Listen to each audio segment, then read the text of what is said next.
never talked about her finances before, so I don't even really know how we ended up in this situation. But she started telling me how much she made, how much she was getting each month. But then she told me how much she had in her savings, and it was less than $1,000.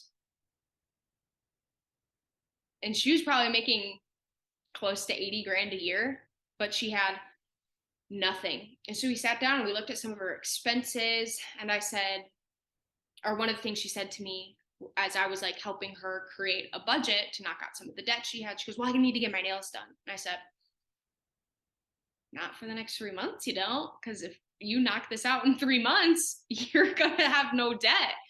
And I said, well, how much is your debt? And she goes, or excuse me, I said, how much does it take to get your nails done? She goes, $70. And I thought, where in the world is she getting her nails done?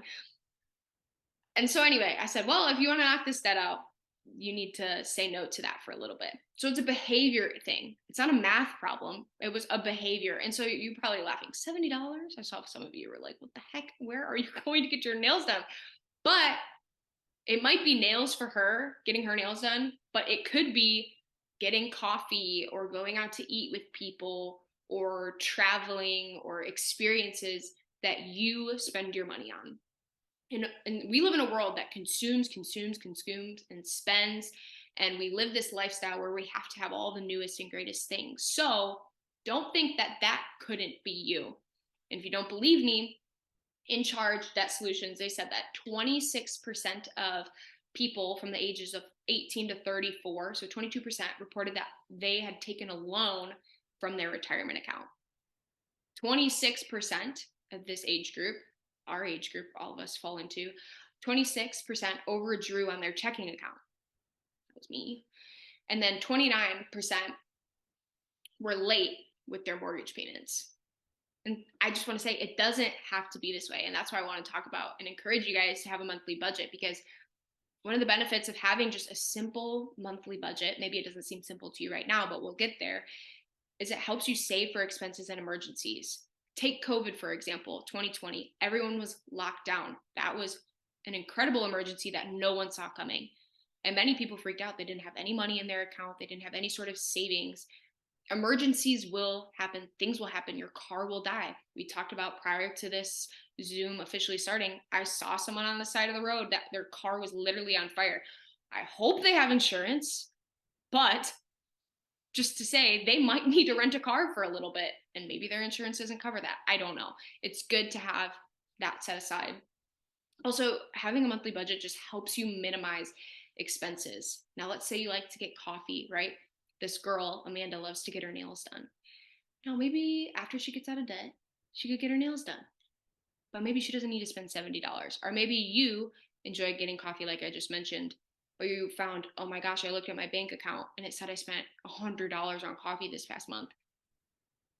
I'm not saying you can't get coffee, but maybe you just need to spend a little less. Of course, you have to look at your income. It also just decreases financial stress. As I mentioned earlier, I was panicked when I found out that I couldn't pay for school. And the last one that I love is that it just gives you control over your money.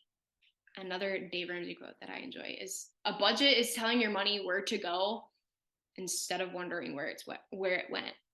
I can't tell you how many times I've gone onto my bank account and thought, not recently, but a while back, and thought, where's my money? When I'm at Target and I want to buy my pretty sweater, I'm like, how do I only have $4 in my bank account? So it just gives you the power. And another way to look at it is to say, you're telling your money where it's going rather than your money telling you where you're going to go. And so I could sit here and I could tell you guys all this stuff, right? Cool, interesting stats, but it's not going to make a difference unless you apply it to your life. So I know it's fun to sit here and talk about it, but I want you to genuinely think about where you see your life, where you see it in 5 years, where you see it in 10 years, where you see it in 20. And I'm not the kind of person that likes to look ahead like this. It kind of overwhelms me, but I think it's so important to take that time to think, where do I want to be? What do I want to do?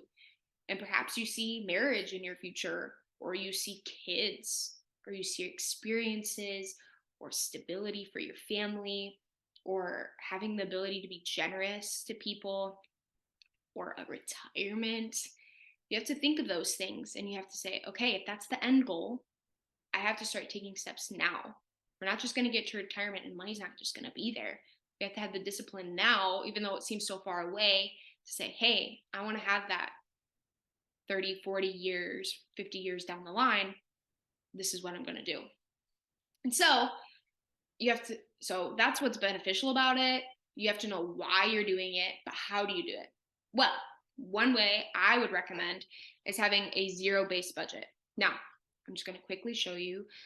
You'll have to let me know if you can see it. You'll have to unmute and tell me. Can you guys see this?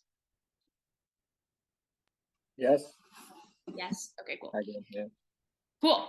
Okay, so this is just a little mock-up of how to create a zero-based budget. So the formula to this is your income, your monthly income, minus your expenses. It should equal 0. So if you can see on here, it says total monthly income, around $3,200.